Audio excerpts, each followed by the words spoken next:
Awesome. Talk shoes. Recorded live. Hello and welcome to Castle of Horror, the show dedicated to horror movies and awesomeness.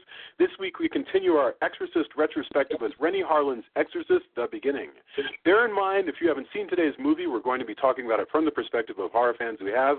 So warning, spoilers ahead. From Denver, Colorado, I'm your host, Jason Henderson, creator of the graphic novel Sword of Dracula, which you've got to get from Comixology this October. Regular cast members Tony and Drew are both out this week. Tony's at Fantastic Fest in Austin, and Drew, I believe, is on the open road with the lovely Jamie's band, Danger Cakes. So, with me from Austin is Jeremy the Artist, an Austin-based webcomic artist and manager for the webcomic site My Talking Head, as well as a freelance illustrator. JTA, that's Jeremy the Artist, works as a caricaturist for local musical and artistic events. Say hello, Mr. Jeremy. Hello, Mr. Jeremy. Hello, sir. Also, from down in the valley, we have David Bowles, author of Mexican Bestiary, Creature Feature, and Flower Song Dance, Aztec and Mayan Poetry. Boy, the Mexican Bestiary is a wonderful book. His work on urban legends and folklore has been featured on Monsters and Mysteries in America, a TV show with which he's currently consulting. So we have an actual talking head with us this week. Hello, Mr. David. ¿Qué tal? ¿Qué tal? ¿Qué onda? Okay. And finally, also joining us from Denver, as always, color commentary from attorney Julia Guzman. Say hello. Hello, and welcome to our new guys. I know. It's very exciting. It's very different. I feel like this is one of those odd episodes of a long-running television program where two of the actors are on strike. Well, and I love that we've been referring to Jeremy as Jeremy the Artist, so it's like he's like Madonna or something. It's just Jeremy the Artist, or the Doctor right. from Doctor Who. That's right. Oh, I do like Madonna and Doctor Who. That was amazing. And then David, of course, I think of as the guy who said that he likes to listen to Jason and me argue, and that I'm inevitably always right. So I like David a lot. Yeah. I have no position on that. Okay. Exorcist: The Beginning, according to Wikipedia, is a 2004 prequel to the 1973 film The Exorcist. It is the fourth installment of the Exorcist series. Exorcist: The Beginning was retooled by director Renny Harlin from Paul Schrader's already completed Dominion prequel to The Exorcist. Okay, now let me say that again. There was a movie called Dominion, prequel to The Exorcist, that Paul Schrader, the very moody director of Cat People, made. He made that movie, and then that movie did not come out, and Renny Harlin, the director of Die Hard 2, was brought in to make it again. Okay, Morgan Creek Productions decided they didn't think that Dominion would do well, so they brought in Renny Harlin. So, reviews for this movie were not very good, and they also didn't make a lot of money. So, Paul Schrader's version actually also came out. We reviewed Paul Schrader's version, Dominion, first because it was made first. That was why. And so now we get to see exactly what Renny Harlin saw. Renny Harlin comes in, he looked at the movie we saw last week, and he said, I can do another version. And so that's this one that we're talking about tonight, which is called Exorcist: The Beginning. So let's get our first impressions and then get into this movie. This movie is available on demand all over the place. I have it running on demand right now from Dish Network. And let's get first impressions. Julia, Jeremy, David, and then I'll go. So, Julia, lay it on me. Exorcist: The Beginning. Well, I personally actually prefer this movie to the Dominion because I feel like it starts out with action and it kind of goes the whole way. You have action a little bit at a time, even paced. And I actually like the twist ending myself, when we'll get to that later. The only thing I don't like about it is it's very gory, and as I've said many times, I don't love, the gory movies. But, but I think it's fun. I mean, I think it's kind of interesting, and it's, it's not, I like that there's a kid involved, like in the first movie. So, for me, it is not the worst movie I've ever seen. All right. Not the worst movie she's ever seen. That's not a very high bar to overcome. Jeremy, because we've seen some terrible movies. Yeah, there are movies that I would say are among the worst I've ever seen that we have reviewed. Yes. I would die to know. Bear that in mind. Tell me later what the worst one is. Jeremy, first impressions, before we get deeper into the topics, Exorcist: The Beginning.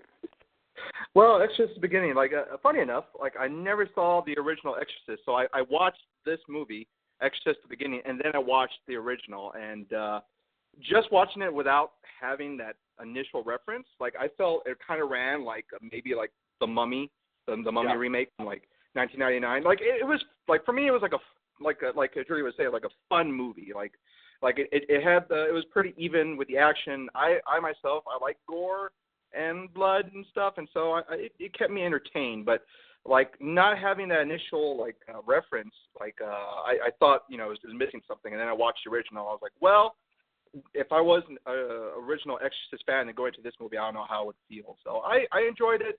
It's not on my favorite list. I don't think I would see it again, but it was entertaining for the moment. I know this is not the topic, but I'm really curious to know what you thought of the original, having just now seen it for the first time. Oh, I thought it was it was like The Exorcist, like I've seen like the Conjuring, some other like recent Exorcist movies, and I've always wanted to watch it until when I saw it, like it's a beautiful movie, like a wonderful, like I thought it had so many layers right from the get-go, like it grabbed me. And this movie, like the initial imagery, I thought was very neat, and I thought it played differently. It grabbed me in a different way, but it's definitely a lot lighter. Like it was so much lighter than the original Exorcist. That's absolutely right. Okay, David, first impressions, Exorcist, the beginning. Okay, well, I picked this film up out of one of those bargain bins about 7 years ago, and I was really reluctant to purchase it, but it was like $5. So I said, you can spend $5 on something, and it's not a big deal. And I watched it, and basically I felt if this weren't a prequel to The Exorcist, it wouldn't have been a horrible film. It was like one of those sci-fi original flicks. It wasn't, and it wasn't anything to write home about, but it wasn't horribly insulting. It felt like a lot of lost opportunities, but it's typical of the genre. But being a movie about Father Merrin when he was younger and his crisis of faith, to me it felt like it squandered a lot of really wonderful story beats that it could have hit, and I was really, really disappointed. And there were things in it that positively infuriated me as well. Although, it certainly has more action than Dominion. It kept me a little more interested. I didn't find myself dropping off or navel gazing and checking my watch to see whether it was time to go. But definitely not the kind of movie that I had hoped from a prequel to The Exorcist. So, it was, very lukewarm. My feelings about it are that it's mediocre and definitely not a worthy successor to the original film. Not as bad as Exorcist 2, but pretty bad. It's vastly not as bad as Exorcist 2. Yeah. But the funny thing, and this is an expensive movie. I mean, I'm reminded of the guy, I can't remember who, I think it was Andy Kindler, who was on Dr. Katz, about 10 years ago or so, it would be 20 years ago, sorry. And he made this comment about watching opera, and he goes, I go to these operas, and there's all this stuff going on, and it's so expensive, and I go, look how much money it takes to bore me. And I totally know exactly what you're getting at. So my feeling about this, I'm actually going to use my first impression to segue straight into the topic, which is, look, William Peter Blatty, the creator of the original Exorcist, said that he was humiliated by this movie, that he watched this movie and it was so appalling to him that he felt ashamed to be there. That's crazy. I mean, I've watched this, and I think what that is William Peter Blatty being just overly precious about the wonderful work of art that is The Exorcist, and it is a wonderful work of art. This is a trashy, not very good, but I think really enjoyable movie. I think that's the kind of thing that William Peter Blatty didn't want to be a part of. And I think part of the problem with this being a trashy movie is that it's a prequel to The Exorcist, and that's supposed to mean something. So let's talk a little bit about what it is to be a prequel to The Exorcist, because we asked this last week, and I've done more thinking about it. This is 2 movies now that propose to be a prequel to The Exorcist. So, well, and let me interrupt you real quick and give a little background in case somebody hasn't seen this, to tell you, people who haven't seen them, that this movie uses the same sets. It's basically, they filmed the Dominion, and then they decided, no, that wasn't good. We'll start over. Most of the same cast, several of the same cast. And that's not how you expected it to go. Right. I had mentioned before, hey, they reshot it, blah, blah, blah. And I don't think you quite anticipated that they literally made a whole other movie. Well, but I'm just saying, in case anybody didn't listen to our last one and hasn't seen it, I just want them to know that there are two movies that both are filmed in the same sets with Stellan Skarsgård, the same role, and a couple of the other actors as well, but with different scripts and different tones and everything else. So that being said, then what I said last time, and I stick with it, is that the reason it's the prequel to The Exorcist is because in The Exorcist, Father Merrin says, everybody says about Father Merrin, oh yeah, he did this exorcism of this African in Africa. Actually, yeah, they simply said an African kid, but whatever. In Africa, he did this exorcism 12 years ago, and so that's what makes it the prequel to The Exorcist, and that's all. That is the number one and only prerequisite. And so here's my question. Last week I asked this, and Drew was like, no, that doesn't make sense. And I said, look, a prequel to The Exorcist really needs to still capture the feel of The Exorcist. And what is the feel of The Exorcist? It's about the coldness of modern America, about me being a modern person and going about my life, and I'm protected by technology, and then Satan can screw me up, and I have to turn to old ways to be able to deal with that. And the only way to do a prequel to that would be to make it about D.C. or about some place like that that's gray and cold in America. And we said, well, but it couldn't be, because it's the prequel to The Exorcist, and Father Merrin is the exorcist. But what occurred to me is that's just a mistake, because what it actually should be, I really believe this, it should be a prequel to The Exorcist, capital T, capital E, which is a work of art. And it doesn't really matter who the story would be about. I don't think, now I've seen two different people make an attempt at doing a prequel to The Exorcist about Father Merrin, and Father Merrin's great, but I think there are other things that yeah.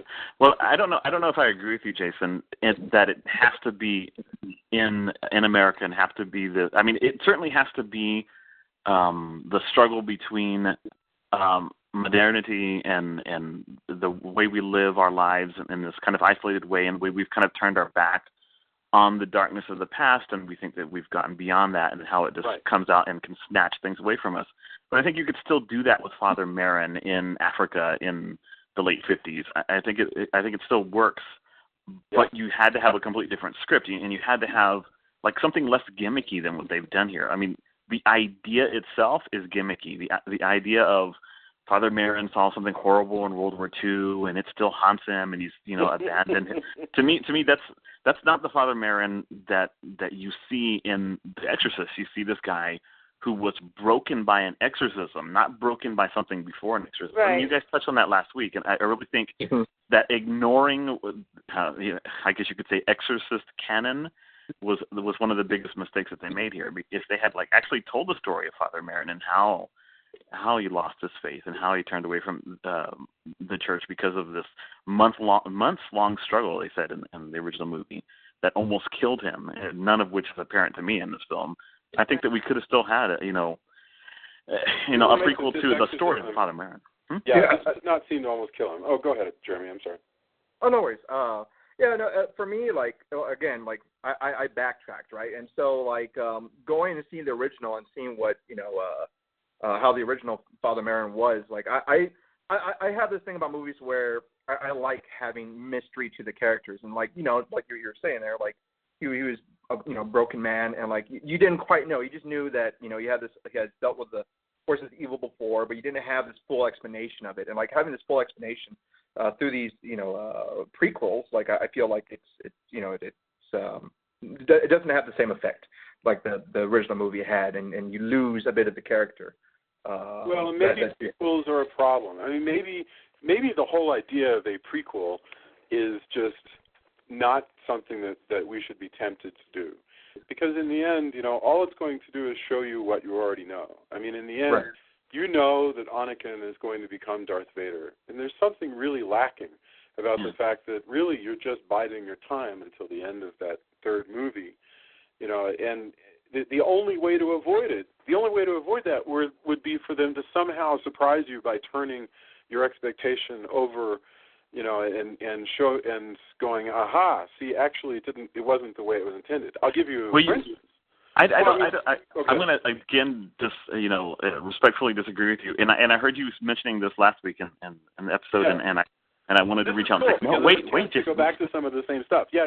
Go ahead. Exactly. So basically, and I've heard that argument a lot about prequels, and what it makes me think of is when we see historical epics, when we see a movie, version of Cleopatra's life, well, we know how it's going to end. Or if we see a movie version of the Trojan War, we know what happens at the end. That doesn't take away from, the efficacy of a well-written script and, well-acted, really good performances, where the twists are in how people reach that end that we know is coming. And I think that, somebody other than, William Wisher and Caleb Carr and whoever else doctored these scripts might have been able to turn this into a really compelling story about. But you might have to start it over. Look, possibly. To be honest with you, I don't have a problem with Merrin going through the pawnbroker story. I don't have a problem with Merrin having a faith crisis. A person in the chat room just raised a wonderful question. He goes, I find it unlikely that Merrin would have this profound faith crisis and would snap back. I can live with that. I truly can. If that's the story we're going with, look, Christians have faith crises. That's a common thing. That's a common theme.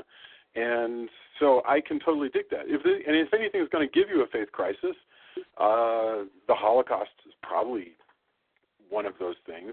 And so I actually don't have a problem per se with that. And it is a way to surprise us, to show us, hey, here's Merrin, but he's fallen away from the church, and so we're going to talk about how he gets back. But you're right that if that's the creative arc of this movie, is how does Merrin get from his crisis of faith where he no longer believes there's a God all the way to believing, that is not the same arc that they talked about in the first movie where they said 12 years ago this thing nearly killed him. Because like you said, David, this thing does not nearly kill him.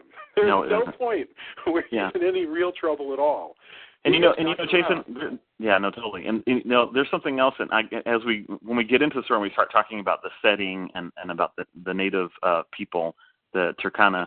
There's like a little soapbox I'm going to get on, because to me one of the issues is that story of his loss of faith needed to be embedded better in the setting, so that Africa, the beliefs of these people in Kenya, their like religious beliefs and so forth, is something that could have been explored in a really, really powerful way, and that conflict with his Catholic faith, could have been an amazing thing. But there was absolutely no attention paid to that at all. And I know you want to return to this later on, and we totally will. But I mean, certainly the faith and the viewpoint of the natives, these Kenyans, is completely. They're always seen from the viewpoint of white people.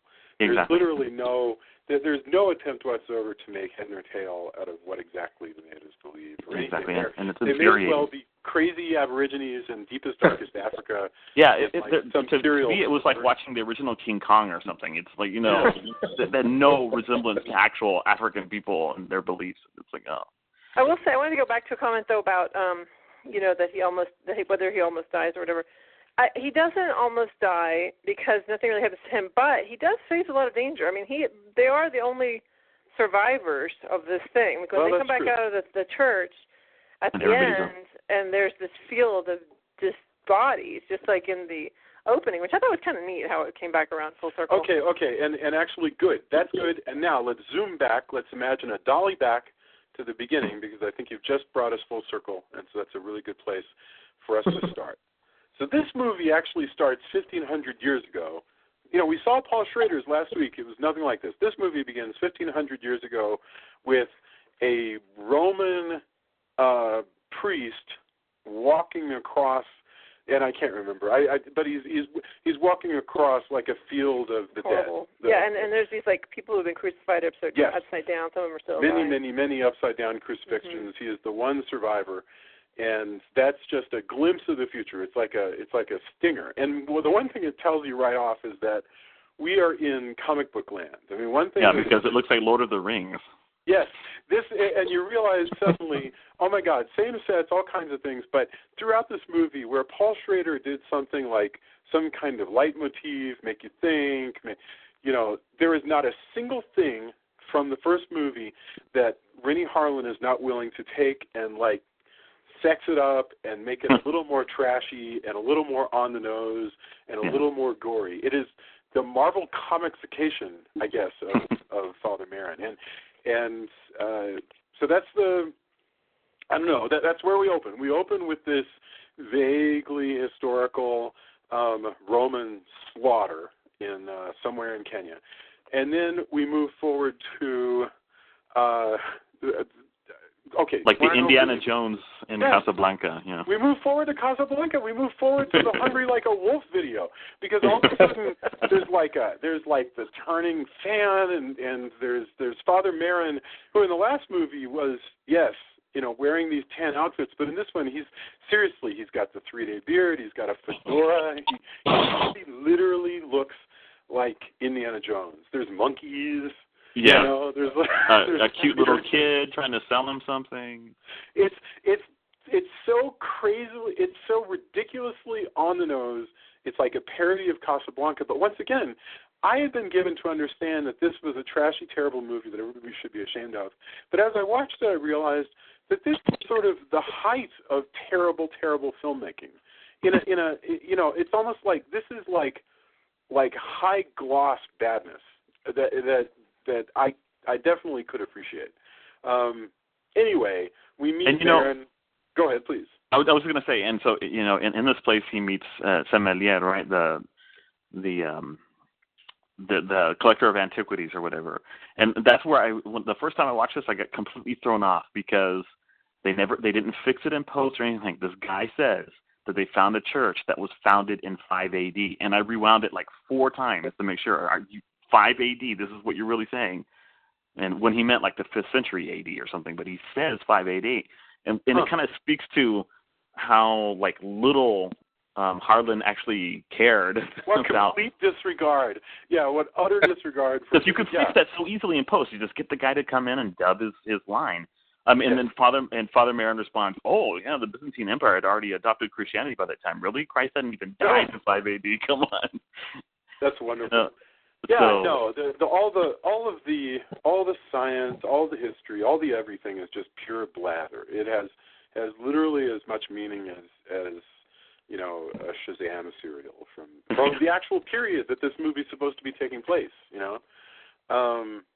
But okay, so we meet Indiana Jones Merrin. He is drinking. He's kind of and they've switched up the roles from the first movie. Basically, in this one, Ben Cross, who was Barnabas in the remake of Dark Shadows from the 1980s and was also in Chariots of Fire and everything. Ben Cross is an investor who he wants to find, I can't remember what artifact. Is it the Pazuzu statue? It's the Pazuzu idol, yeah. The Pazuzu. The idol. So one thing that Harlin has done, to his credit, is he's worked in a bunch of the actual stuff from the first movie. In other words, he has none of the feel of the first movie, but he's worked in a lot of the business, which is kind of cool. You got to admire that. And he wants to get some Pazuzu artifacts, and he goes, "Hey, there's a recent discovery. Why don't you head that way? I'll pay you money." And so this is completely. And by the way, the local authority is this officer named Granville, the British officer. This is the opposite of the way it was in the Paul Schrader version. In the Paul Schrader version, Granville is with the British Empire, and he has to go beg Merrin to get involved because Merrin is in charge of the dig. But what? Oh, go ahead, Jeremy. Oh no! I was just I found that very.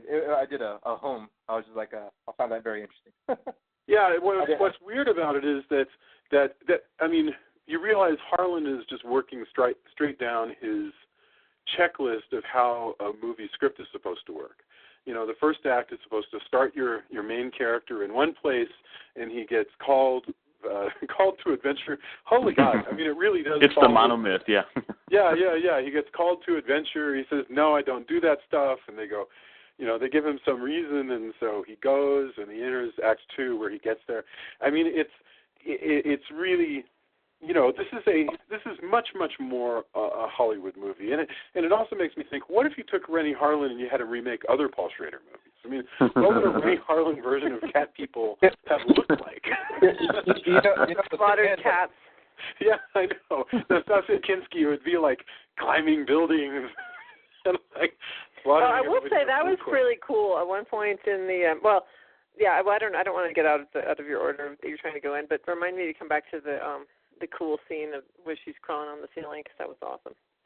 Okay. Yes. Well, in fact, we should probably move along rather than just going through every single note. Basically, to get to the main point of this film, they have, just like in the first movie, they've come across this interesting discovery, an early Christian church that apparently, that they quickly surmise, was built and then buried. In other words, it was built to be a crypt, which is something that nobody ever says, but would be a perfectly logical thing to say, which is there are many buildings that you build in the ground. That happens, but they have a Christian church complete with lots of statues that is in the ground. But in the place where they discover that, is all of the local sort of politics that's in both this movie and in the last movie, which is to say there's a village, there's a beautiful French doctor, there are grubby workers British workers who run all the digging. There's his African guide who is, useful and smart and knows all the languages and everything. And, and there's a lot of fairly anonymous tribesmen who you never quite track with. So what do you guys make of this world, the world of this Exorcist movie that he moves into? It felt very, like you said a little earlier, it felt like very Hollywood. Like I said, it ran very much for me like The Mummy.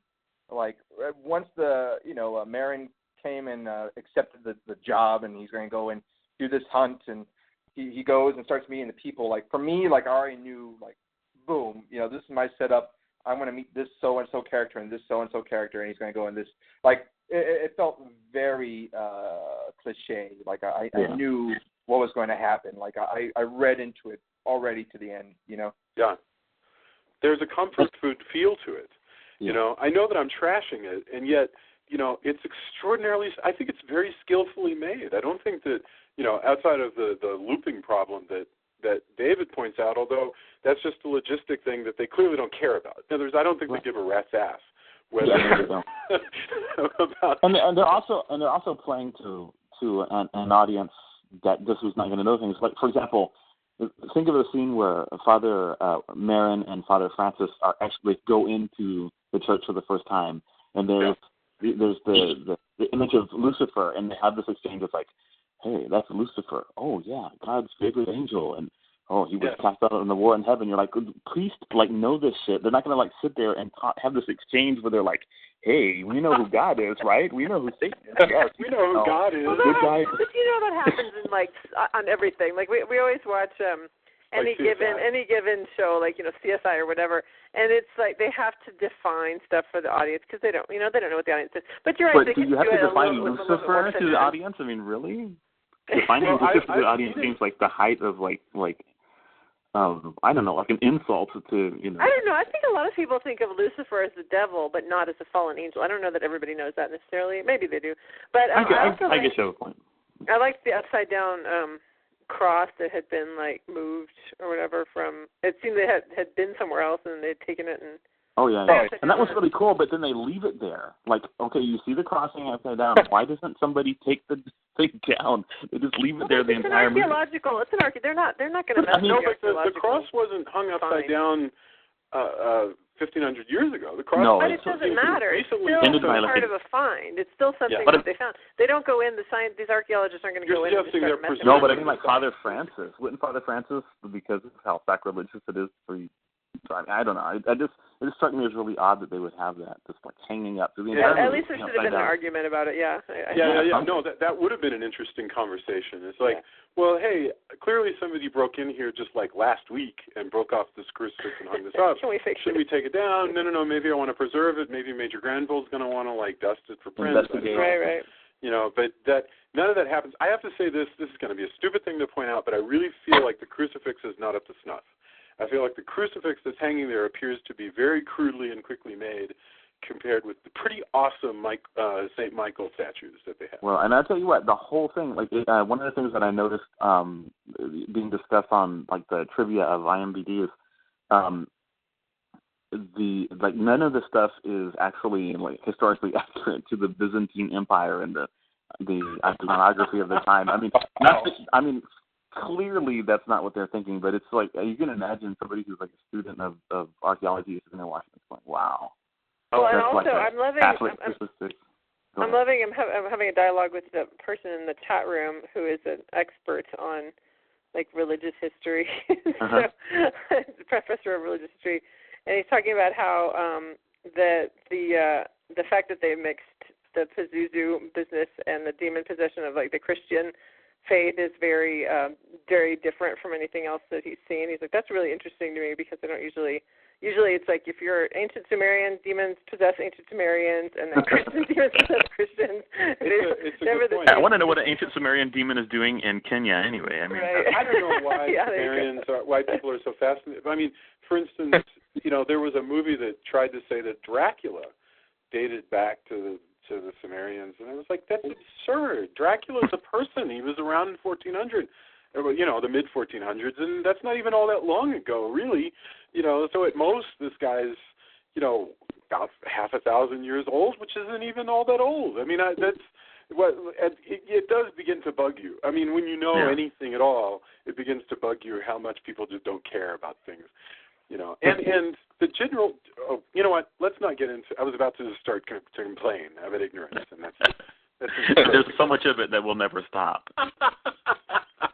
But one thing that in the chat room they were pointing out just now was, there's so much to think about here with the fact that you have these Western Europeans who are here to dig up an old church that was buried by Romans, and they've taken over, and they have better guns, and they've got the British Empire.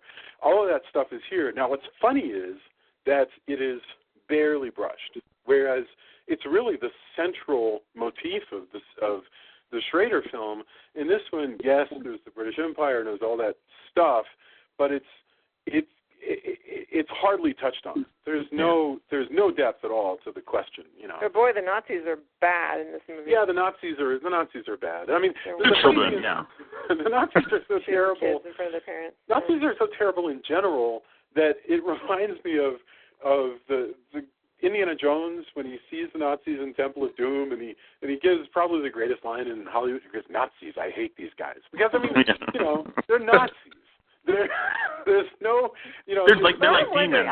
I'll bet you anything. There's some Nazi soldier out there who's seen this movie and went, "We did not go around shooting little children in front of their parents."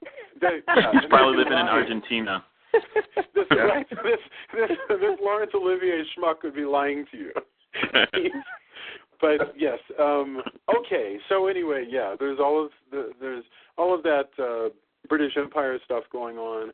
And we found the church, and just like before, they go down into it. They find out, listen, there's something wacky about this church because it's got a bunch of big statues that are pointing down, and they're not exalting God. The statues appear to be concerned with keeping something buried.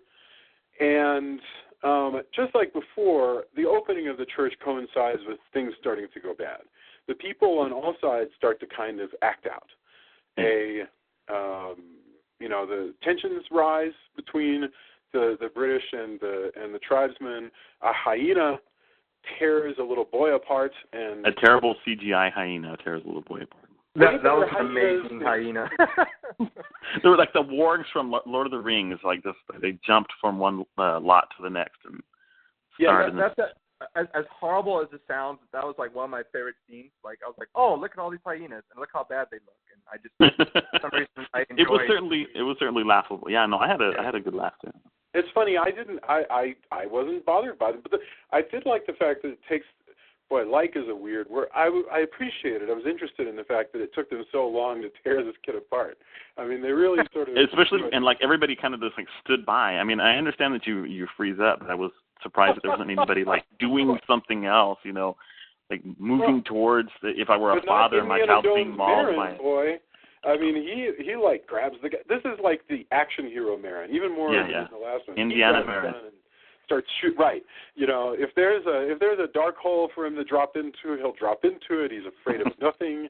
He is truly the action hero Merrin. And think now again, you know, Merrin in Exorcist 1973 shows up. He seems very weary. He goes to that gate. And so I keep thinking, okay, so is this him? Is this the same guy? And it doesn't feel like it to me, no.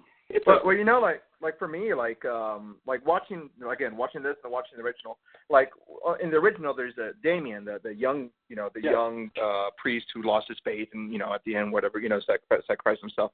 And I feel like, just going back and forth, like I feel like they were trying to copy that because, you know, he used the cool broken dark priest character, and that's what I felt they were trying to do with Merrin. Like I felt like it was like a copy, you know, like somehow like mirroring it, you know. I mean, again, like it's unsuccessful, but I felt like, hey, we had this element in this original movie. It was really great.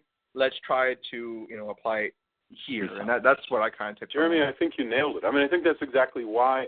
It hadn't really occurred to me, I'm sorry to say, but I think that's exactly why that storyline is happening. In both of these versions, I think he has a crisis of faith because Damien had a crisis of faith. And that's really sad. And, you know, and that is a really great observation, Jeremy, and I guess this is why the crisis of faith happens before the film begins and the film ends with his regaining of his faith rather than what's kind of intimated by The Exorcist, which is that at the beginning of this prequel he should have his faith, and at the end of it he should have his faith broken, and that would be a real downer for people, I guess. But I think I could see it if let's say that the roles are switched and it's Father Francis that is doing the exorcism and actually successful at it. You can see where he'd come in being like, okay, this is the way it is, and then he'd see all this horrible stuff that happens, and he'd do this exorcism, and he'd be like, screw this, I'm out of here. You know, this sucks. Yeah. And I mean, I could see that, and it would make sense. But you're right that it would be a real downer of an ending. Yeah. That would have been an interesting ending. If I'm trying to think if there are any other things where the prequel has completely flipped the script, and actually, Maleficent is probably one that did that. Maleficent is really a prequel to Sleeping Beauty, and when you watch it, it winds up being really surprising because it completely flips everything you thought you knew. And it's not a prequel to Sleeping Beauty. It's happening. It's more like Lion King 1.5, where it's happening at the same time. It's just wow. Sleeping Beauty 1.5. My dear. That's it overlaps. You're right. It overlaps. Yeah, it overlaps. You had that one in a holster. This is your mom holster. Like, give me one. That's the first reference to that film I've heard in many, many years, Julie. I love the idea of a mom holster. I'm not going to have to use that. That's where you just whip out stuff like, you know, Barney. No, I would never do that. Well, actually, I would whip out Barney in a reference to a demon, you know, comparing to a demon. Possessing children, yeah. Yeah, if Barney turned out to be a demon, that would be pretty cool. Doesn't that sound like a Tales from the Crypt episode? Well, that's another movie then would be Spy Kids, where the children's show is actually like demonic. Yeah, that's right. That's right. The Willy Wonka character turned out to be evil. Mm-hmm. You know what really gets me about this, Jason, is so the kid is torn apart by the CGI hyenas, and Merrin's like, okay, I still have that trip to Nairobi planned, so I'll see y'all. You know, he doesn't. There doesn't seem to be any consequence to the child's death. You know what kills me about the hyena kill though is like the first hyena jumps on the kid, and it looks like a kill shot. Like it looks like the thing lunges for his throat, and like this kid's like screaming, and they're shooting at it, and then the kid's still screaming when the hyenas run with it. I'm like, they just gave up on the kid. Like he's not dead yet. He's been screaming. Run after the kid, kill the hyenas. Yeah. Yeah, crazy. No, they went into another dimension when they went around the corner. Through that gate or whatever. It does feel completely tacked in, which is absurd. And the ultimate point of the whole scene is really, plot point-wise, is just to get this kid who falls into a trance into the hospital so the doctor can start watching them. This tracks with the first movie, where in that one, instead of hyenas, it was a tribesman who had been taken over by the evil of Pazuzu and then started this back and forth of racial violence. In this one, it's not a human at all. It's the hyenas, and then the boy goes into the hospital. But it's still the same plot point. One boy's killed, the other goes in the hospital. That's all it is. Mm-hmm. And so the boy goes in the hospital. Well, not just that. And Merrin goes to Nairobi. Not just that, the boy is actually appears to be causing the problem. Or something. Yeah. Because how everybody he seems because remember, he's mad at his brother because his brother won't give him back the spade that he has. And so these hyenas attack, and he takes the spade from the brother and just puts it in his pocket. It's troublesome. But remember, first of all, Pazuzu is causing everybody to act weird. But I mean, this is. I'm just saying that you're supposed to have the impression, which again brings me to the twist ending. Spoilers if anybody hasn't seen it. You're supposed to have the impression this whole movie that this kid is possessed. Yeah. And I'm going to tell you right now that whole fake out is like really annoying to me. It's like that's completely wasted. The whole fake out where you like the fake out? Mm-hmm. I don't like the reveal at the end that Sarah is the way that's handled. I think it's like. Well, speaking of things that are tacked on, first let's talk about Nairobi, because Merrin goes. This is my favorite character, though, Janetti. Here, beautiful French doctor, take this coma boy. Supermodel doctor. Right. Take really a coma boy. I'm going to Nairobi and to go talk to Monsieur Bession, the last architect who found this site, because he's nuts. And it doesn't take long. He goes there. The guy is nuts. The guy carves the swastika into his chest and then kills himself right in front of him. And he's drawn lots and lots of things that cause Merrin to think I should go back to the church and go back underground because there might be something interesting there. This whole scene could be eliminated. By the way, this is a useless. I mean, it's neat. It's cool. We could kind of say this about any movie, but there's no reason for this scene because really all it boils down to is, hey, Merrin, go back to the church and go under it because something's buried down there. Well, no, it's part of the demonic possession story because the guy says, God is not here, today, priest, which is what the Nazi said to him. So it's part, and all the things that he's drawing. It's supposed to start building us up to the fact that this is not just evil going on. It's actual. We're given a piece. This is really giving us a piece of the mystery, the one that David can't see. What, Jeremy? No, go ahead. I was going to say the other mystery that this is adding to is the fact that that Bession is Sarah's husband, and I don't like the way that was handled at all. I mean, this came completely out of left field later on when she reveals it because when he returns from Nairobi and he's talking about it, he asked her, did you treat Bession? And she was like, well, there was nothing I could do for Monsieur Bession. And why would she not say? It is very. This dude was my husband. I mean, is she already possessed at this point? I mean, because we don't see what's going on. The idea is that she's already possessed and hiding. And somehow, so listen, I'm going to make up some bullshit right here. Okay, because that's what you have to do with this movie. Right, exactly, and that's a major problem. But basically, the idea is, spoilers, she is already possessed, and the demon allows her to sometimes not know that she's possessed, but makes sure that she hides all evidence. And so she is deliberately... I think that's the case because she sometimes seems to be completely unaware that she's possessed, sort of like Reagan. Right. But other times, so I think that's the thing. She's lying because the demon is.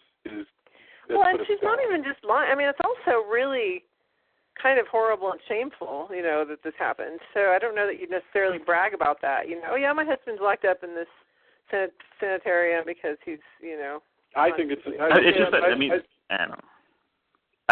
I don't like not knowing any of this stuff until the end because it feels like a big fake out and we've spent all this time worrying about this kid being possessed or whatever, and then it just feels like really, really cheap when I would have preferred something along the lines of The Exorcist where we see even if Merrin doesn't see it, that we see the weird things happening to her and even the suggestion. There's no suggestion at all until we find out that she's possessed. You're right. No, that's true. I think Jeremy was trying to say something too. Yeah. I'm sorry. Oh yeah, no. I think it could have been handled. I agree. Even if she reveals that was her husband and that he went insane. They still could have gone down that road, and it would have added more to the film because then you can see that she's involved in all this stuff and not where, like you said, where it comes out of left field. Hey, I'm the one possessed. It just. There are a lot, like you said, a lost opportunity there. Well, it's not as though even nobody's ever written a mystery before. There are many ways that you could do this. I mean, for instance, they could have given us more, because we don't actually spend that much time worrying about the boy being possessed either. I mean, I kind of feel like that whole thing, maybe it's my perception, but it seems like that whole thing just appears suddenly in the last half hour that you're concerned about the boy. This is, and remember how elegantly The Exorcist was put together. There's something wrong with Reagan, okay? And it takes a while before. But they're just trying to do something different. I mean, you got to give them a little credit for trying to do something different. I guess and I like the drawings like a lot actually in that scene. Like I felt like that element, like you see a lot of different like horror movies and stuff, like a little kid drawing whatever, and like I felt like if they use that element, like say like maybe the tribesmen like were drawing the same drawings and they have something that connects it together. Like they had these loose elements throughout the film that just they didn't connect. Just these neat ideas that could have had a lot more. There's too much stuff going on, and again, if you want to make, that's why I'm of two minds, because I like this movie, but I think if you want to make a movie in the spirit of The Exorcist, this is not that. Yeah. This is the spirit of The Mummy, like Jeremy said. Yeah, that's totally true. Yeah. I'm going to go ahead and get on my soapbox really quick, okay? Go ahead, go crazy. Because it feels like a perfect time because it's about this kid.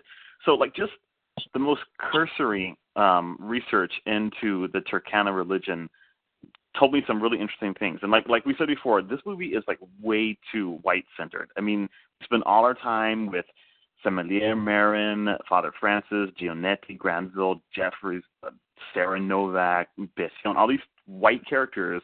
And then we get like Chuma, who's kind of like our catch-all translator, window into. But that like for a film that seems to at parts, not as effectively as Dominion, but at parts, like want us to say something about racial relations between colonial Britain and Africa and so forth. It does a really, really terrible job. It's a very, like, insidiously racist film in that it treats the actual natives of this area who would have to contend with this force as, like little children that you can just kind of, like, put on display. And the Turkana religion, all I did was just go into Wikipedia, and I found out quickly that they have shamans that they call Ngimurok, and they communicate with their god, but they also have the ancestor spirits that are kind of insidious and evil, and they'll come in and they'll possess children in a household to convey their displeasure with things that the family is doing. And like the fact that the screenwriters didn't even bother to like take the slightest look at is there possession in Kenya? Are there beliefs about possession and do children get possessed? Because they could have done so much with that.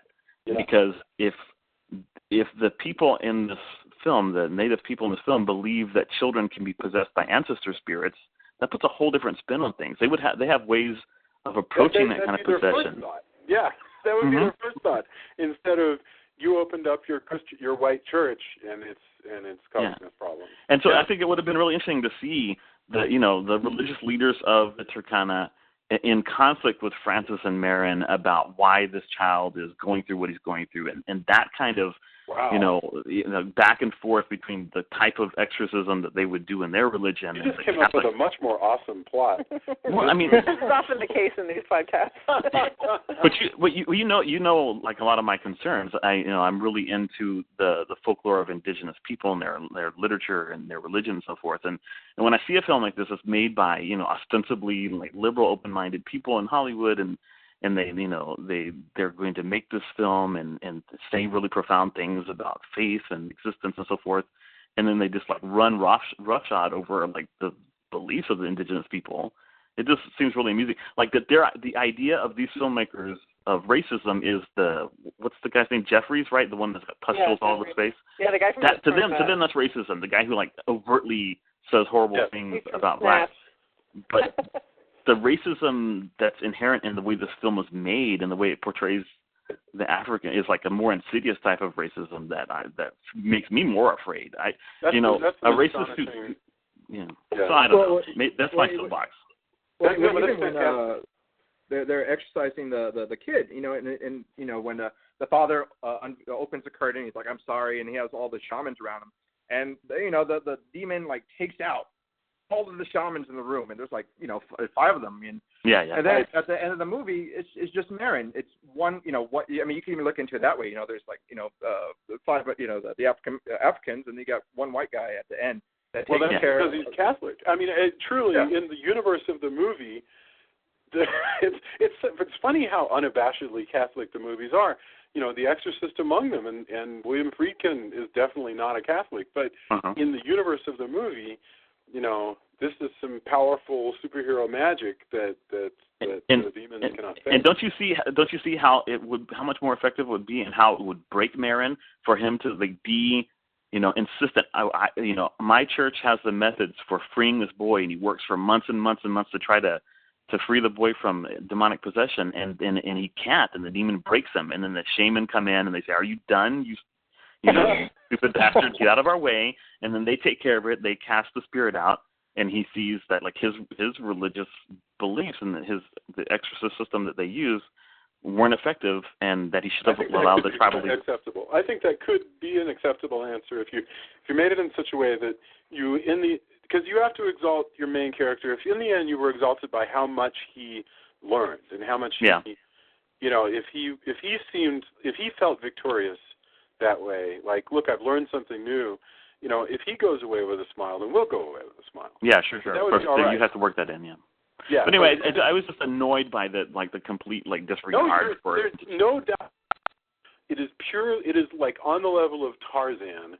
I mean, truly, and like black and white Tarzan, even not even right, black and white Tarzan. I'm sorry. In my mind, I was seeing Johnny Weissmuller. There you go. That's the kind. And that whole universe where who is the best person to protect the indigenous people of Africa? It's a white man who just lands there.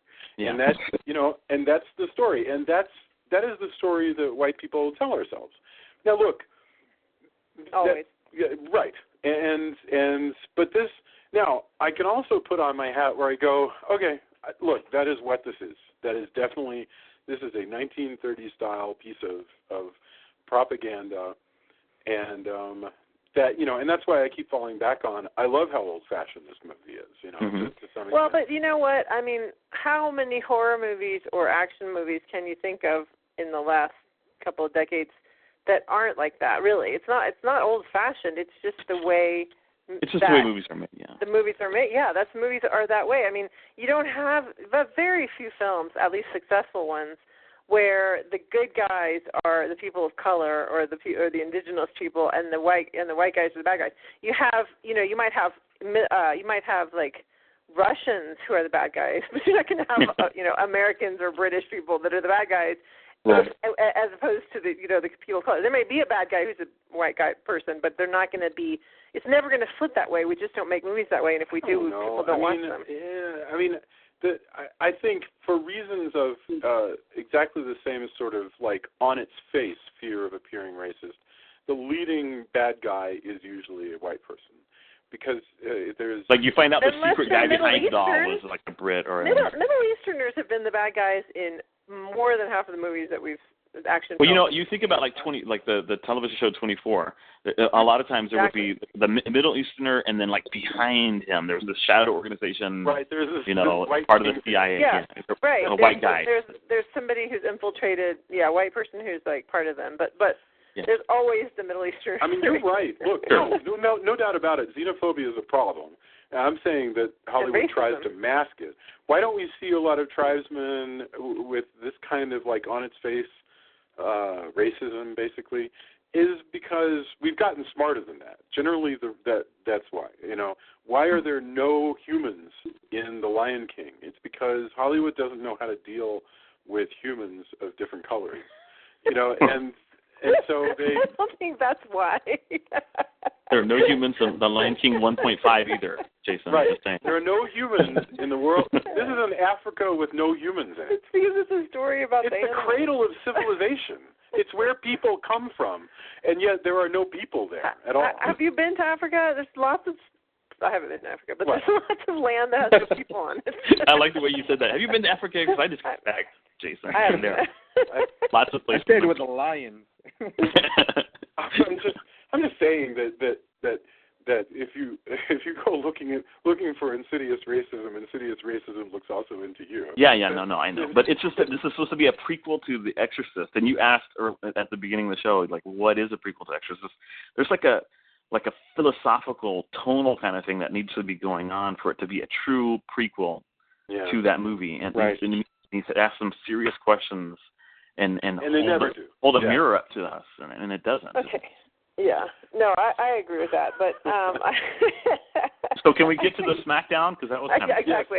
So I'll admit SmackDown between Sarah and we'll jump straight to that. I just want to say again that I like the twist. I think it's really interesting that you think it's this kid, and then he's like goes into Sarah's room, and oh my gosh, it's covered in blood, and there's bugs everywhere, and there's all this satanic imagery, and there's the picture of her in Bastion.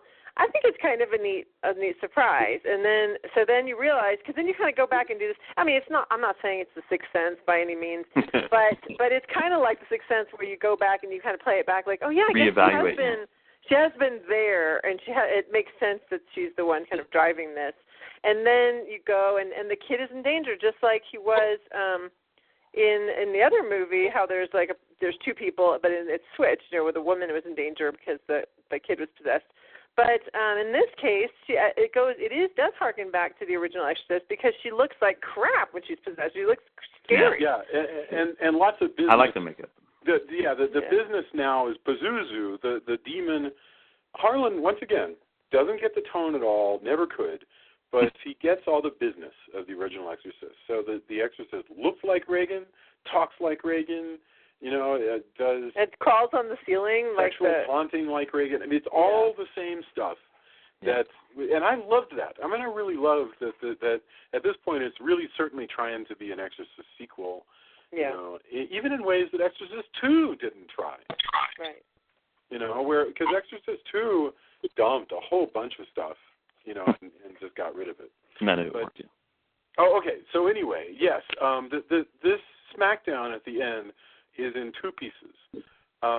First, there's the initial confrontation where he chases her, and if I screw this up, I apologize.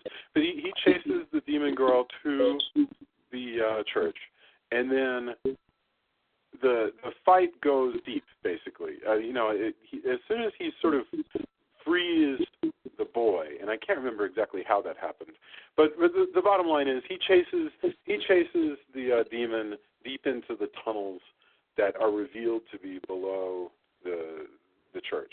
And meanwhile, there's a giant sandstorm going on outside and a big battle between everybody. Not even us versus them, but it's lots of. But we no longer care because we're following the main character. He's chasing a demon. So you're right. Everybody outside has been possessed, killing each other and one another. In other words, we see that Renny Harlin is not going to waste any time thinking that we might be confused about something. So. He deliberately shows that the British soldiers just start shooting one another.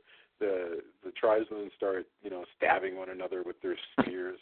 I'm so embarrassed that they're actual spears. I mean, because clearly Africans don't have guns; they just have spears. Right? I don't know, but anyway, they're stabbing one another. But Merrin, it's so awesome. This is awesome. When he goes down into that hole, by himself, he goes into this tunnel. That's really scary. I was like, if this were me, I would be super terrified. And then at one point, Father Francis drops out of the ceiling, and I swear. Like where is he hanging? The look on Stellan Skarsgård's face is like really. It was like he didn't even seem at all shocked. It was kind of he seemed really annoyed. Like I can't believe there's a demon running for me down this tunnel. Stopped to rig up his body. It is cheap. It doesn't even get there's no way it got a. Bear in mind, jump scares are put in often after the film is actually wrapped, and they think, this would be a good place for a jump scare because it's been a while, and so they'll put in whatever they can think of, and that's why a lot of times these scenes don't make a lot of sense because they're really just put in there to sort of keep the pace going, but it's dumb. And Stellan Skarsgård is such a great actor that I think he just has no interest in pretending that. But I love this that comes after that with him and Joseph, because he has Joseph read the responses in the exorcism ritual. Oh, thank you. Yes. It was so neat. I love that part. So why is that neat? What is particularly cool that makes you happy watching that? Because, it's coming back to the original. It was so important for Merrin to have, the other priest be involved, and he's like, come on, get with it. And so it's just kind of neat to go back to that, and B, that the kid's such a great, he reads it so beautifully. Yes. And he's just such a neat, and he's been the one this whole time that you thought was possessed, and he's been the one whose brother got eaten up, and all this stuff has happened to him, horrible stuff. And it's like he's going to be a part of this, of taking back, what was taken from him to some extent. It's just, I think it's cool. I almost want to know more about this kid, honestly, in the future. This character, Merrin, I mean, how does he grow up? What does he become, he's probably a very interesting person that has this memory from when he was 9 years old or whatever he is. But, because Father Merrin, remember him going, Damien, the response, because he needed somebody to do the call and response. It's beautiful. That I liked. I mean, I really did dig that. It was a little too short. I would have liked, because I guess Joseph says just maybe 2 or 3 lines. I would have liked to hear a little bit more. But I mean, at this point, the movie was already pushing 2 hours, and so. Yes. I mean, the rest of it really is a one-on-one of Merrin against the demon, as Merrin tries to keep the demon from hurting him while simultaneously reading enough incantations that he can wear the demon down with faith. I mean, in the end, this is like wrestling. I think we've said this before. It's like wrestling. They're going to fight. Eventually, the demon's going to lose. It's a foregone conclusion, But it sucks that the demon loses, but he takes Sarah with him. Yes, that's absolutely right. Oh, yeah, that's true. That's true. I mean, I liked the fact that he's so selfless, that his body is important to him as a tool, and that seems very priestly to me. That he'll grab her head and pull her forehead to his. I like this stuff. I mean, that's all. Oh yeah, he had anointed his forehead with the little bit of holy water that had spilled out in the church, and so he had the cross on his forehead, and so he was using his body. It was definitely like wrestling, and it was cool though. It's a good point. It is kind of priestly. Yeah, I mean, all of that. I mean, this guy's good at this role, and so again, this is pretty trashy, but it's enjoyable to see this stuff. So in the end, yes, he does defeat her, but she dies, and so in a sense he loses, but he regains his faith, and that is sold to us in a final scene. Renny Harlin once again being on the nose, lest we not get it, because he goes back to Ben Stone. Ben Cross. I'm sorry, Ben. Who's Ben Stone? At least you didn't say Ben 10. Ben Stone. Ben Stone, I think, was the DA on Law and Order. Yes, okay.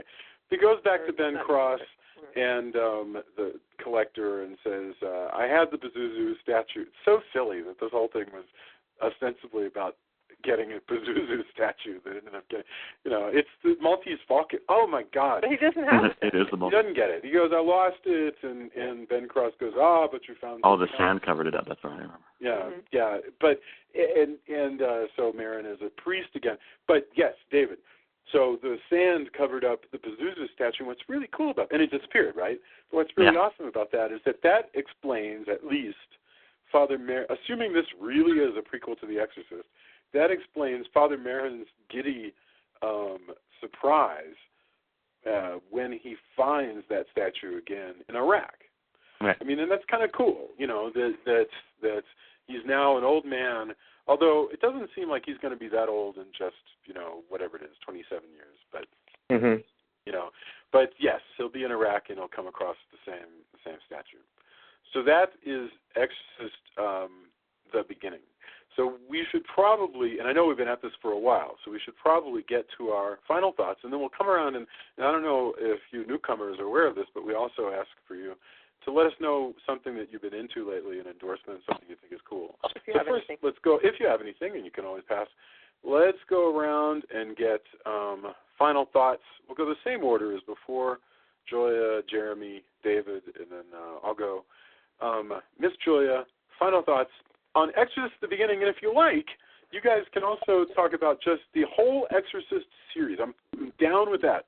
If you want to talk about the whole series and what it means to have watched it all and whether it was worth watching it all, this is your chance. Okay, well, to that question, no. It was actually my idea to watch The Exorcist for our 100th episode, but it never occurred to me that then I would be forced to watch all the other movies. So I was like, oh crap. So yes, no, I have not absolutely loved them, but I guess it's good that I can say I've seen them now. But as far as this one goes, one thing we didn't touch on is the whole business of how there was this graveyard of crosses, and the graves are all empty because the priests they had said that it was the plague that had killed everybody, but then for whatever reason he's digging up the graves and there's no bodies in there. And by the way, if the plague killed everybody, who buried them? And so it turns out that this was all this elaborate plan by these Catholic priests, I guess, to cover up this whole business. Is that what it was? Yeah, to keep people away, yeah. Yeah, but it's just all more of the same thing of, of having, that's what it was, to keep people away so that they would think that it was too germy over there. But, I think it's all very interesting, and I wish I was much more educated and eloquent about, this whole business of the Western religions coming in and trying to control things in places like Kenya or whatever, and just trying to, I don't know, I feel like I'm in the Miss America pageant trying to answer one of those questions and going, I feel like I should be able to say something smart about this, and yet I'm just so woefully unprepared to talk about how Christians have made their mark in Kenya, but it's fascinating. I kind of like to learn more about it. I'm sure that there are actual movies, much less books, but I'm sure there are movies that with great care talk about colonialism and the spread of Christianity in Africa. This is not the movie I would start with. Like it from your list, people. It's not. Yeah. All right, Jeremy, and I apologize for stepping on you numerous times tonight. No worries, man. It's one of those things. All right, final thoughts on the Exorcist series, if you like, whichever way you want to go. Okay. Well, first of all, this is definitely fun. I've enjoyed discussing this. I actually, I know this is my first time on here, but I'm a really big avid ghost story lover, and just reading books on ghost stories and such. And so exorcism in itself are things that very much interest me. So I'm more new to the other exorcism genre movies like The Conjuring, The Exorcism, Emily Rose. I love those. So it was nice to go and see where it all kind of spawned from, the original Exorcist, and then this other one. And so for me, I feel like I'm going to continue. I know you guys already have seen the other ones, but I'm going to continue watching these and see how I feel. Overall, like I said, I probably won't see this one again, but I generally like these kind of tales anyhow, and so it's something that's kept me entertained and something that I think I'll continue exploring just because I love just the subject of it, and it's interesting for me to see how these different directors tackle it, even being a cliche, cheesy mummy ripoff. So. All right, wonderful. Mummy ripoff is probably the best they were hoping for. David, final thoughts, and you can talk about the whole series or just this one, but final thoughts. Sure. To echo what Jeremy was saying, I mean, this movie, one of the major problems with it is that it's a retooling of a more serious, introspective film into a mummy ripoff. And you could have had the Father Merrin as Indiana Jones film if you had gone whole hog and that had been what it was, and he was just shooting salt out of shotguns at demons, and it could have been all supernatural out. And I would have dug that movie. I would have loved it to death. That would have been awesome. But you can't have your cake and eat it too. The two are not compatible. The kind of film that The Exorcist was is not compatible with that kind of action-y genre. It just doesn't go well together. And so I really, and although I feel that Dominion also kind of fell short of doing what it needed to do. When you take a look at the series overall, I mean, the two films that really stand out for me as like saying interesting, important things about people and their interaction with evil are the original and Legion.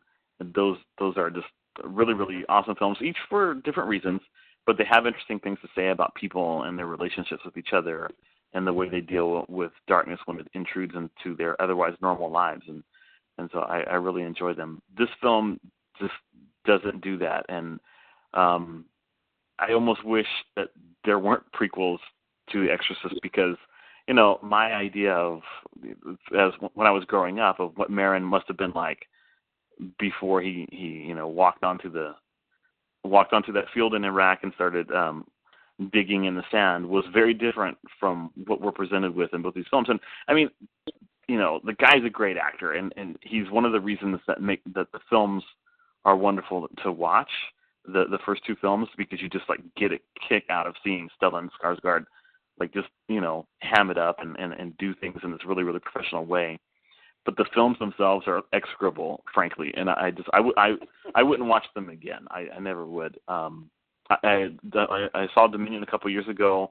I was happy that it was different and more introspective and a little more philosophical, but it still was a weak film, and this was a weak film. So I don't regret seeing them, but taken all in all, the series has just not been successful. I mean, frankly, Star Wars is a better series as far as like the way the movies hang together than when you take a look at the Exorcist saga and hang all the movies together. They just don't go well together. And clearly, The Exorcist 2 is the worst of them, but this one is a close second as far as crappiness, as far as I'm concerned. It's funny how thank you very much, and by the way, both Jeremy and David, I really appreciate you guys being on this week. You've been wonderful additions. You've both been, you know, really involved, and the show hasn't missed a beat. Sweet. So these last two prequels, it's so funny how this has just made this series into an extremely uneven one, and that's odd when you think that the series begins with you know, a classic, a true classic, a truly fine film. But that's the way it is. I think these last two movies are essentially imaginary stories. You know, that I do not really accept that they are an early look at Father Merrin. I also completely apocryphal. And I also think it's totally apocryphal. Yeah, these are two lost gospels. These are two dead scrolls of Father Merrin. Well, you know the thing is, like you were talking about. I'm sorry to just real quick. Like we were talking earlier about, you know, the existence of prequels and why they should exist or not exist, and about like the origins of some of these characters, and like, you know, so and you know, I believe that device, it depends on the intent of like of the writer, you know, like with the original Exorcist, like watching the original Exorcist, and you see, you know, the mysterious Father Merrin, who was, you know, he was hurt before, broken, and even like the presentation of like the process of you know, Reagan being possessed. Like, you don't know what's going on. You know, there's all these little mysteries, you know. Yeah. And even when you get to the end of it, you're still left to wrap your mind around these things that you didn't quite get an answer for. And I think for something like this, like, I think that's part of what adds the depth to the original Exorcist is that you don't know what it is, and that goes into that fear of the unknown, you know. And so I think with these prequels and all these other ones where they're like, hey, this is this, and this is what it does, and this is how it acts, like, explain it for what it is. It takes away that you know, that shadow of mystery. And so Joseph Campbell had a word for that. He called it concretizing the myth. That the more you went into extra versions of something where you had more time to spend, and so you had to start explaining, you know, Superman flies, because Superman flies because of the yellow sun, and because Krypton had a different kind of sun, and, you know, Superman can lift big, tall things because even though normally they would collapse, you know, a plane would collapse if you held it by the nose. With Superman, it doesn't collapse because he's actually sending a telekinetic envelope that surrounds the entire plane, and he's actually as much using his mind. and all this, and by the time you're done, it's like you've created all of this groovy sounding crap, and none of it gets at the majestic mystery that is the love of Superman, you know, and that's called concretizing the myths, and it's a major problem, especially among geeks, because we really want to tear things apart and understand them, but we also tend to kill them in the process. All right. And I have nothing I could possibly add. I've talked way too much this hour, and I apologize, but it's been such a delight. I got two teeny tiny little things I want to mention. Exorcist Beginning is a movie that has been with me for years, and I've never seen it until this week. But it's been with me for years because I carry a green OD green medicine bag all the time, and it actually is an Exorcist the Beginning swag, basically. It's you know, it's a little piece that Morgan Creek was giving away back when this movie came out. I got one. It's his man purse. Yeah, too cool. I carry it essentially as a purse, but you know, it's kind of awesome. It's a medicine bag. And it's OD green, okay, and it's made of canvas, so it rocks. You know, and you know, you can keep your keys and stuff in there. Do you put like your khaki vest and hat on? And my Simon Le Bon fedora, and I go. Oh, that's awesome. Hang out, you know, in that cafe at the what do they call it? It's what's the Africa World or what? Animal Kingdom or at Disney World? You know. Animal Kingdom is where the Africa part of. Yeah, the whole world. That whole world at Disney World is made up to look like the beginning of this movie. Truly, and like like the Hungry Like the Wolf video. So, you know, yeah. That is enough about The Exorcist. I have really, really enjoyed this series, though. I'm really glad we did it. And it's been literally, I got news for you. This has been literally the most popular series this show has ever done. People have been tuning in every week more and more. They want to know what happens in the next Exorcist movie, which blows my mind. Well, because they dare not watch it themselves? Or I guess. I can only imagine. So, all right, let us do endorsements, and we can go the same order. Julia, do you have anything that you would like to share with us? Well, this is one of my favorite times of year, not just because the leaves start turning and it's cooler. Today's the first day of fall, but because it's the beginning of TV season. Yay! Yeah. So the first thing that I have gotten to take in is The Blacklist. Well, I'm Good Wife, but The Blacklist, which is just a great show. It's a lot of fun. So if you've never watched it, James Spader is just so delicious, and it's a really neat show. So that's my endorsement for this week. Next week, I'm sure I'll have Scandal and Grey's Anatomy, Glee to go to share. Outstanding. Jeremy, did you have anything to endorse with us this week?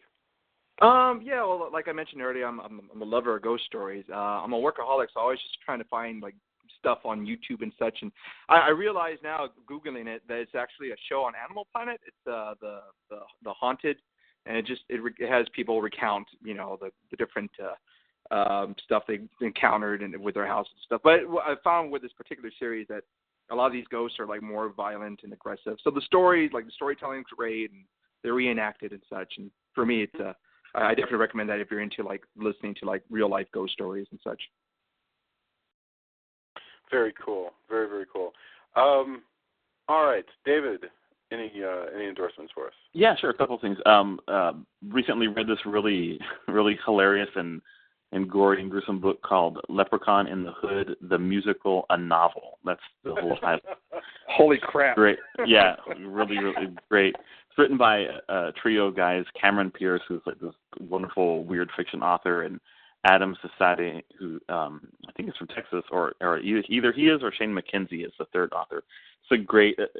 Basically, the title tells you everything. A group of people in I believe it's Oregon decided to put on a musical version of Leprechaun in the Hood, and the leprechaun gets mad and mayhem ensues. It's pretty cool. And then lots of, like Julia said, lots of good TV shows coming out. But I had been watching during the summer two things that I really recommend. One of them is The Bridge, which is a great series set on the El Paso border with Juarez. And then The Strain, I don't know if you guys have seen that. I have not watched it. Guillermo del Toro vampire series, but it's pretty gruesome, and it's got David Bradley, who plays Giannetti in Exorcist the Beginning. And really briefly, one of my favorite character actors. He was great in Harry Potter, and he's great in this series as this vampire slayer. It's really, really lovely. You should check it out. And then just a plug for my Creature Feature series that Creature Feature came out last year and then was turned into a book, and I'm doing it again this year for a local newspaper called The Monitor, and you can find those retellings of local folk tales, a lot of ghost stories and monster stories, either at themonitor.com or on my website, davidbowles.us. Very good. All right.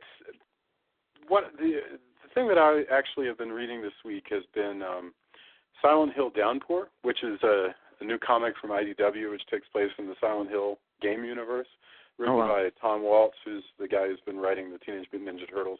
But this is the go-to guy for Silent Hill comics for years now. Whenever there's a Silent Hill comic series, Tom Waltz is the one who writes it. They're really good. These are some creepy horror comics, like straight-up horror. The concept behind Silent Hill, although somewhat nebulous, is that, unlucky people wander into it like the Twilight Zone and tend to face ghosts and monsters but it's always, there's blood and gore and so forth, but it's always with